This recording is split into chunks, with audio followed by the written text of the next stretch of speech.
It's easy to get lost. This is The Revenue Maze, and I'm Valerie Cobb. Join me as we navigate the halls, dead ends, and U-turns on our path towards upward growth trajectory. The Revenue Maze is sponsored by Lodestar URY, guidance and execution through fractional revenue leadership, uncovering hidden revenue streams, and empowering small business growth through process-driven sales. All right, welcome everybody to the Revenue Maze again. And I am so excited today with this episode to be on with an amazing individual. And I've been thinking about this show for a little while and thinking about ways that I can really accurately introduce this person. He's a visionary. He's a serial entrepreneur, autonomous vehicle designer. That's all near and dear to all of our hearts right now. CEO, founder at JeGO Technologies. We have today Frederick Akpoghene. Welcome, Frederick. Thank you very much, Valerie. It's a pleasure to be on the podcast. Awesome. I'm so excited. Now, we always start this way because we're trying to figure out how to help companies get out of the revenue maze. So you got to come out swinging.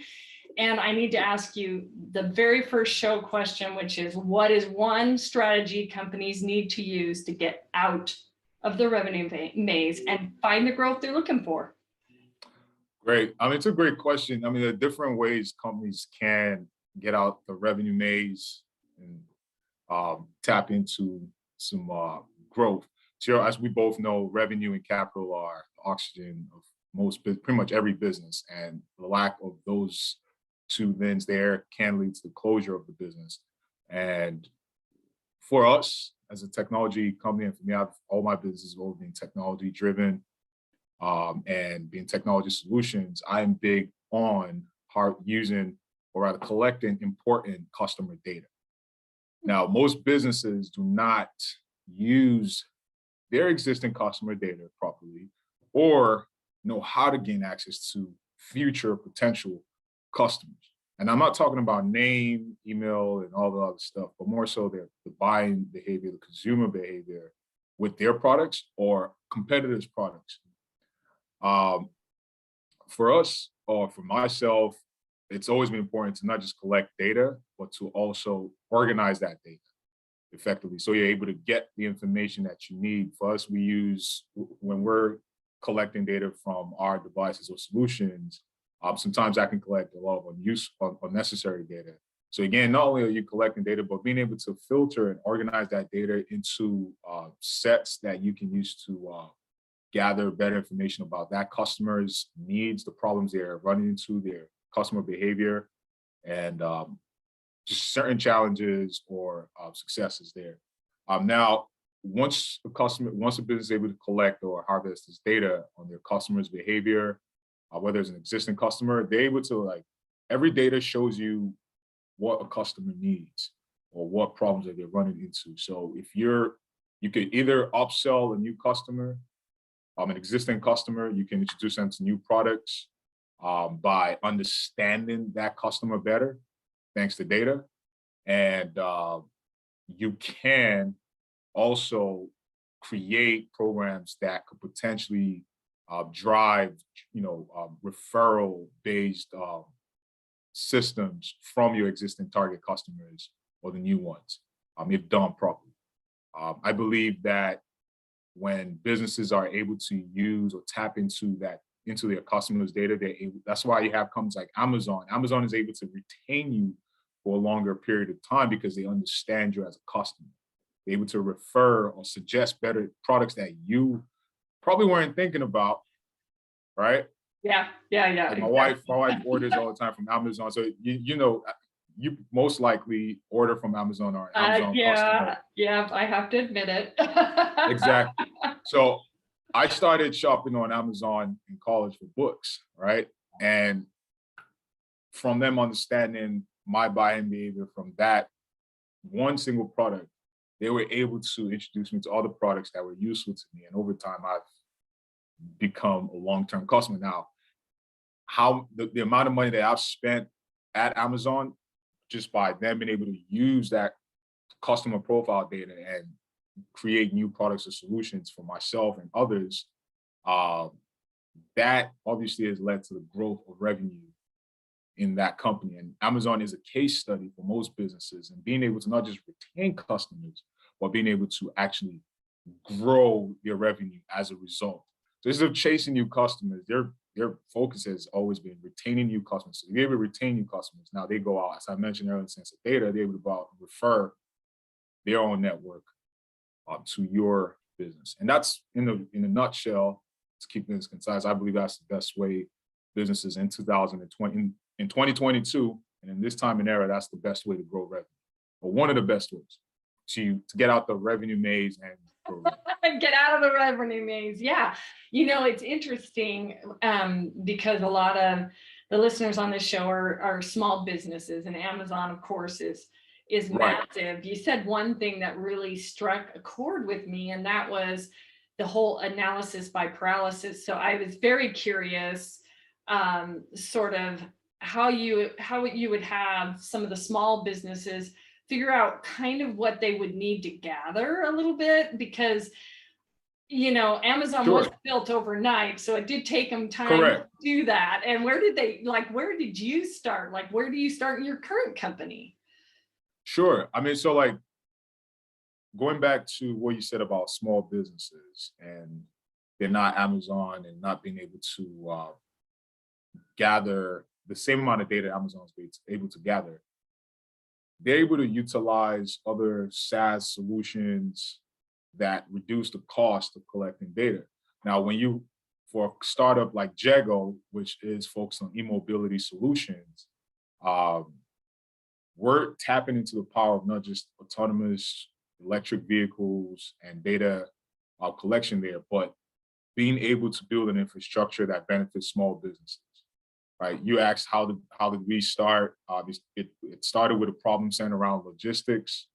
Again, going down to, first of all, customer problem and the entrepreneur's problem, and merging both of them, right?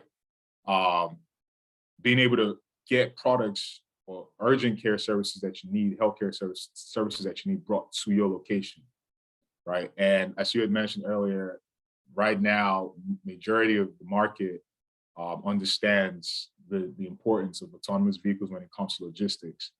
Now, when we go back to e-mobility and energy, how JeGO is helping small businesses is helping them turn their parking lots, unused parking lots and parking spaces, into revenue generating opportunities with our EV chargers, where they're able to participate in a revenue share model. All they have to do is just, well, obviously our team connects with them. We do an assessment of their space and we install our hardware, the infrastructure there, which is a big piece in driving the adoption of electric vehicles. Now, not only are we installing these hardware pieces that help us provide electric vehicle charging to EV owners, but also those businesses, as we mentioned earlier, gain access to data on the back end from our software and the SaaS solution that allows them to not only understand the customers who are charging at their business, but they're also able to add those customers to their database because they're part of their customer database and reach out to them with new marketing or business opportunities. Interesting. Yeah. And I know people go, well, they got my data. They already got their data. They gave that up when they started shopping at Amazon, right? Right.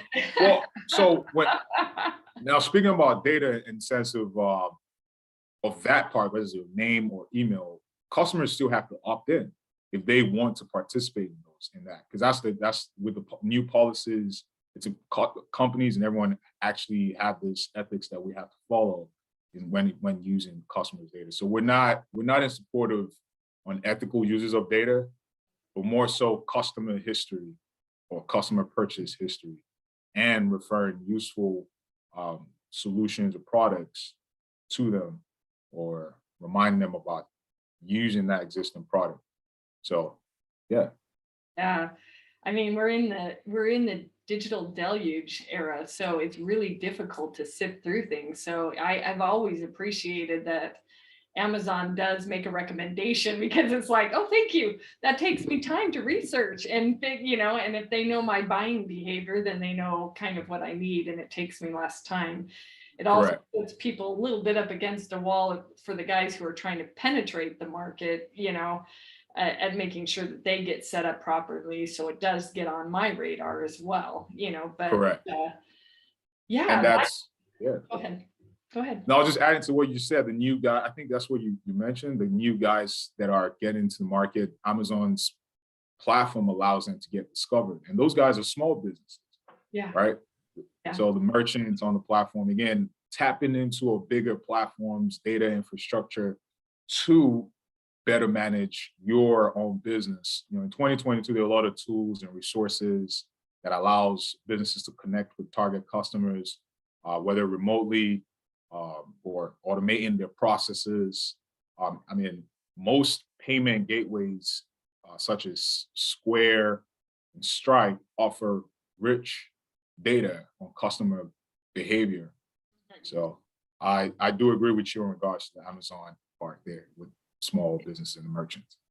So I'm curious, is that a little bit, because you're very data driven, is that a little bit how you came up with the concept for JeGO? Because when you were talking about it, yes, we know that just from Tesla and all the PR that's out there about all this, and we'll talk about autonomous vehicles in a moment, right? But as we talk about that, is that how that sparked getting that product to market, getting JeGO on the market, is just watching the buying behaviors? How is that helping? Sure, it was a combination of things, but definitely data driven and experience driven. I would start on the data driven part because that's I'll focus on the data driven part. But it was also primarily tied to my personal experience, a tragic loss. A loved one died in a car accident. Took EMT and police 4 hours to get to him, and that was where that in 2018, that was when the immediate urgent need for me in terms of solving that problem, not for myself, because clearly the person had passed on, but for others, so they don't experience that pain. So I tabled that, not tabled, but I continued to work on it quietly while I was working on my other businesses that are still running. And during the pandemic, I was prior to pandemic, I was also trading stock options. And during the pandemic, I was trading more stock options, but this time was focused on EVs and smart city related projects, IoT projects, energy, clean energy. And I was also part of government projects that were centered around automation and smart city projects. So a lot of the data that I was seeing on stock option side, because trading stock options requires a lot of data. You're actually trading data, Yeah. not money. You're trading data. And your data is wrong, you end up losing money. Or if your data is right, you end up making money. And I was right a lot of times, not just on, it was based on the data that I had access to, the charts and et cetera. So the charts and data showed that there was an exploding, well, not at the time, but a growing demand for automation and e-mobility related technologies. So that allowed me to move forward with our process in the right direction in regards to the designing and building of the product, because I wouldn't say it wasn't 100% certain, as you already know, not every data is 100% correct at all times, like 99 point. So we decided to take a leap of faith in regards to that data that we had access to, customer buying behavior, and also the money and funds and resources that the government, not just in the US, but globally, is setting, not just aside, but actually putting out for e-mobility related projects. And we believe that our solution, because other competitors or other manufacturers that we wanted to partner with at the time, they didn't have what we were looking to build. So we decided to take it on ourselves to be part of the infrastructure developers of e-mobility solutions. Obviously, the other bigger players, but we have our own angle, which is centered around community, also centered around benefiting others that wouldn't typically have access to e-mobility solutions. And we're talking about electric vehicles, autonomous vehicles, and electric vehicle charging. Yeah. Yes, That is the wave. You and I've talked about that just a little offline about Right. that I've experienced even in the heavy equipment, even for the safety aspects, right? So, in mining equipment and stuff like that through various companies like Volvo and Vera with their launch. And then of course, Amazon has some things moving that direction as well. So Correct. you're right on the money. So to me, it's just an amazing thing that you're doing for sure, right? And I love how passionate you are about making that happen, so it's very interesting. So I have to just kind of go through and say, okay, well, then if we talk about that, what is your biggest challenge today? In general, I mean, our biggest challenge today is tied to, I would say, capital and team, hiring team members, the right team members as a startup. So obviously, as a in the space that we're in, it's somewhat capital intensive in terms of building these things out and also deploying them. But it's capital intensive in the short term, or to some it might be, but it's an investment really because of the urgent need of these things. 100 EV models by 2024, which means over tens of millions of electric vehicles. We're in 2022 right now. That's 2 years from now. Goes by very fast. So the capital that we're seeking allows us to deploy our solutions faster to meet those urgent customer needs that exist in the market today. And obviously, capital also helps with hiring more best top talent that are right for the position. So those are two things for us, but in the sense of a company. But when it comes to infrastructure deployment, we would say support from the government, like quicker or faster support. There already is resources and funding available. Should be more. It's not enough. It's about, I mean, we've already heard about the Build Back Better program. That's part of the plans to grow the e-mobility space in the US. So having the support of the government definitely helps, with the growth of companies like ours. That's why one of the key reasons that Tesla had that explosive growth. And we do believe that it is possible for us to positively impact the community in the sense of creating new jobs, adding new sources of income for businesses that can, when we're utilizing their parking lots or with our electric vehicle charging stations that we'll be building out as well. So those are some of the challenges, and yeah. Well, it sounds like you've already got the tick list in your head on how you're overcoming some of that stuff. And you're right, anything government sticky. We used to always say there's only two things sure in life is death and taxes, but that's because government gets involved. Right. But yeah, I remember when I was in healthcare, I'm not going to name the company, but I was talking to a massive multi-billion-dollar company. And I said, it is a slow moving machine. And I remember her saying, well, we've got the CMS's ear. And I said, well, it's better to move around that mountain than try to move through that mountain. Right. So it was like, move around it. It is a slow moving machine. And it's just oh, yeah. We're working with a lobbyist firm to help us with our government relations. And that helps, with meetings and stuff. But again, the government still doesn't move, as we all know, globally, government doesn't move as fast. Obviously because of the different arms and the different moving parts in the government, but also just because of, change sometimes takes time. It does. And sometimes, well, I'm kind of poking fun a little bit, but the reality is it takes time to get consensus. But the good news is if that is the direction they're moving, and we all know that infrastructure is for the next 50 years is supposed to be the big thing, right? With all the mega cities and the growth globally. If they're backing that idea, then obviously investors get a bit excited because that becomes a very sticky kind of situation. So that's awesome. So Anyways, I'm just curious. You talked about books earlier. Hmm. I would love to hear your book recommendations because it's obviously helped you get a little bit to where you are today. How many books should I limit it to? Or If you're just like me share? and read constantly, maybe just for just the listeners, what's one of your top three that three of your top ones that you really love? Okay, so three top ones start with Why by Simon Sinek. Hmm.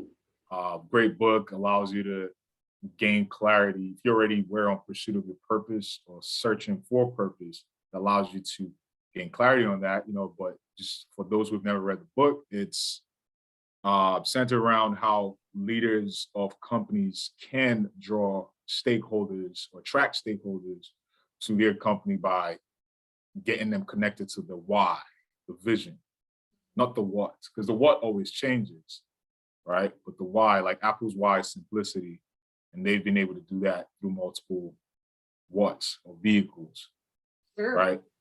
So that's one of my favorite books. The other one is Relentless. I'm going to mention both of his books, Relentless and Winning by Tim S. Grover. He's Michael Jordan's former coach, like personal physical coach. Kobe as well, Dwayne Wade. I think he trained Charles Barkley as well. Basically trained all the greatest athletes. Yeah, I'm gonna write that down. Right, actually, it goes right in. So it focuses on the mind, and I'm really big on. Pretty much all the books I'm referring to are focused on that, just on mental, the mental gym, and being able to tap into our inner strength, right? Because that's where it all. If you're empty on the inside, you can't really pour much on the world outside. So most of the books that I read are centered around that. And since we're talking three, oh yeah, Modern Monopolies. Oh, okay. Modern Monopolies is a book focused on, now it's, don't focus on the monopolies word, but more so it's focused on how companies like Amazon, let's use a good example, Apple versus BlackBerry, how they use network effects and the platform business model, which is what JeGO, and I'm a platform business model architect. I'm an ecosystem architect. I've always worked on platforms, connecting two parties using a marketplace type of strategy. Mm-hmm. So the book focuses on how these companies are able to outlast and out-earn eventually linear business models, right? So if you compare how when Apple came into the scene with the App Store, that was what allowed them to become a platform business model, a true platform business model. Because now you had developers around the world that can create their own apps and put it on the Apple platform.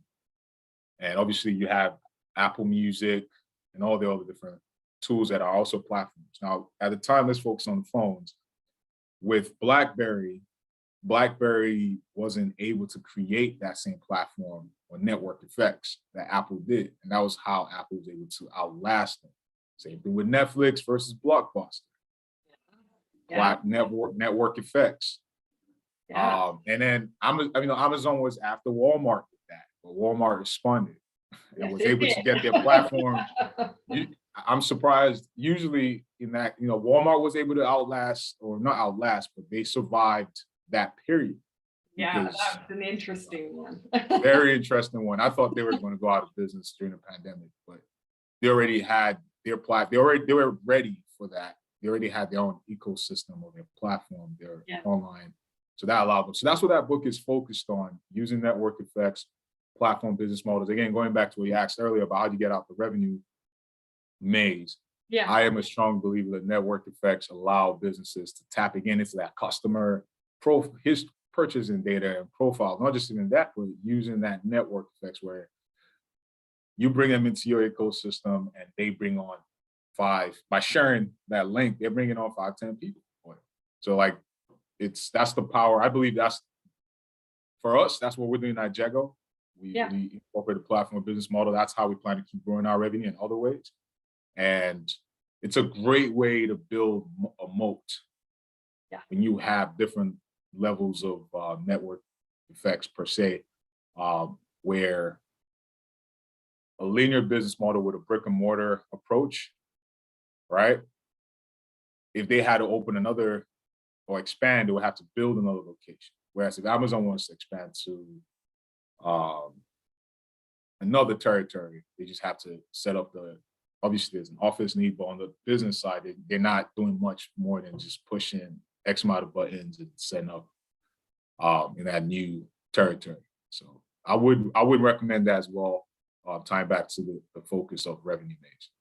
Yeah, no, that's fantastic. And I'm a big fan of Simon Sinek's Start With Why. And I've definitely taken some notes down to add those to because I love reading as well. I mean, as you were thinking about it, it's a little, as you were starting to describe the reasoning behind that, it makes a lot of sense in the same sense in sales, because I'm obviously a fractional chief revenue officer, and networking is, some of your biggest ways to get at more customer base, even when you're in the sales side of the fence, right? So, and I laugh because when you were talking about Apple against BlackBerry, yeah, I did a presentation, so long Palm, right? And it was wow. Oh yeah, wow, right. Yeah, I had that too. So I had that phone. So yeah, I was one of the BlackBerry folks that refused to switch over to iPhone initially, because I was like, it works perfectly fine. And I'm an Android person. Oh, okay, gotcha. I have had at my full-time equivalents, I've had iPhones and things like that, but no, I'm teasing. Anyway, Oh, wow. I think I loved, actually, Simon Sinek does use Apple a lot for a lot of his examples for it, and a lot of great things that they did to follow that. And of course you would follow Amazon and what they did right. I think, I can't remember if it was Jim Collins in Good to Great, but they talked about that Walmart example and how they actually did bridge, because when everybody else was going, oh, holy crud, what do we do? They were working. They responded, and it's just an amazing study. But okay, so we all know that you're amazing at this point, right? And I want to know a little bit more about you, like from little you, present you, that kind of stuff. What drove you? I don't go back 100 years, but just what drove you to get to this point today? I'm curious. Well, my environment, I come from an entrepreneurship family, and that was where the foundation of that, I would say, started. We have a family business, manufacturing business has been around for 35 years. And we manufacture furnitures, anywhere from, well, they're more on the high end, medium to high end side. So glass, wood, brass, stainless steel, gates, doors, and these are gates with designs and art. My dad's an artist and a sculptor. So my parents were the foundation. That was my inspiration. And he was always big on entrepreneurship and that we should do that. I always wanted to play basketball professionally. I played in college, but he wasn't a big fan of that. He just believed in entrepreneurship. So maybe that was part of like my whole push subconsciously. But I love business. I've always loved business for as long as I remember. I remember as a 9-year-old drawing a sketch on my wall in my closet, a building, and I named it, that was going to be my corporation or whatever. So I've always loved business. In high school, I would buy cookies or, candy or whatever and sell it to my peers that were like 6, 7 years old. Obviously it wasn't a sustained thing, right? It wasn't like for years, but I did it at a period. I remember doing that. And I used to, I've always been entrepreneurship in college. I did the same thing too, as well. But I've just always had that drive or desire to solve problems. Yeah. I see a problem. I'm not the person to complain about it, or going, just looking at it and not doing nothing about it. I'm the type of person to see a problem. Obviously, I can't solve all problems, Yeah. but I always think about the solution. Even if I'm not the professional for that, I think about what will that look like when it's solved. But most importantly, for me, entrepreneurship is a great way to create or attain freedom. And I love my freedom as a human. And I believe, that's where the world is going. The gig economy, shared economy is going to rely on everyone being an entrepreneur of some sort, being able to sell, because the GBI, global biz basic income, is not going to suffice. It's not going to be enough when jobs are being lost to automation. New jobs will be created as a result of automation, but there will be a lot of displacement as well. So for me, it's always been around centered, again, solving problems. And right now, for me, the rest of my life is really centered around building businesses that helps or contributes to economic empowerment. That's my why, is to contribute to mental liberation and economic empowerment. That's what drives me. I love to create sources of income, jobs, and do whatever it is to help community get better using entrepreneurship. And most of those solutions I create is always centered around bringing community together, using technology to create genuine human interactions. So that's what drives me. Problem solver, love business, and being able to create value for myself and for others. Most importantly, so because entrepreneurship is really centered around solving the problem that you experience first. And then you realize, wait, I'm definitely not, obviously after you collect the data and research and all that, you realize you're not the only one experiencing that problem. So that was, in a nutshell, that was my background, inspiration, and why, and representation, a bunch of other things. But in a nutshell, that's it for me. That's amazing. And as you were talking about that, I could feel that inspiration with it. And we won't talk about my why right now, but they're intertwined. So that's awesome. But at the end of the day, a little birdie told me that now you're a Michael Jordan fan too, like a diehard Michael Jordan. Yeah, I definitely Michael Jordan and Kobe. Oh, Kobe, yes. Uh-huh. Both, but definitely a big Michael Jordan fan, for sure. For both of them, for sure. Yeah. Well, so you still kept a little of that basketball, even though your dad wasn't way into that. I was like, okay, I still play. I still play. I still play. I love playing. I haven't lost my skill. I still play. I can still dunk.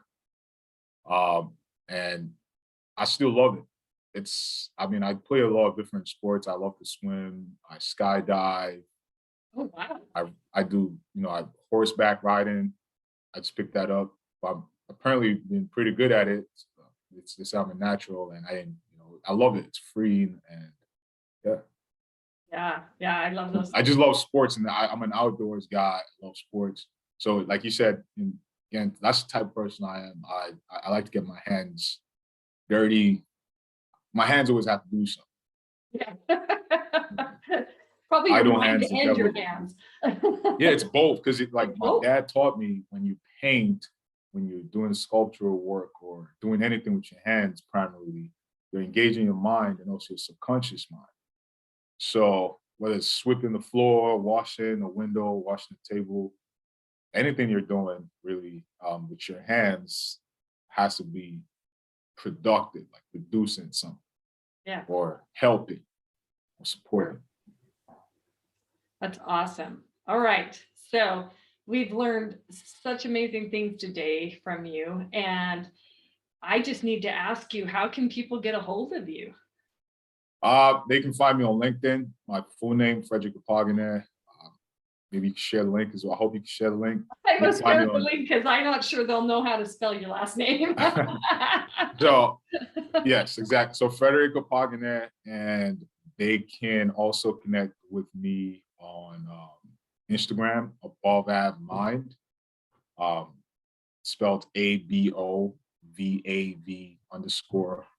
So it's above average mind. I share stuff around that. That's another way to connect with me, but primarily LinkedIn for sure. And you can follow JeGO Technologies on LinkedIn. On LinkedIn, it's two separate words. It's JeGO Technologies. And they can also find JeGO Technologies on Instagram, one word, JeGO Technologies. And they can find us on Twitter as well. And they could visit startengine.com/JeGO as well to learn more about JeGO and how to invest as well in JeGO.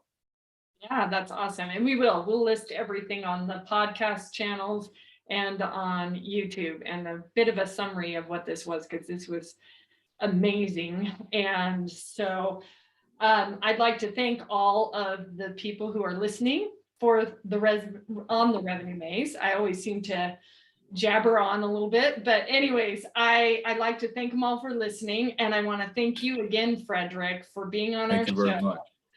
All right, thank you. Bye. Thank you all for joining another great episode. For show notes, links, and resources, visit revenuemaze.com. And never forget, you are why.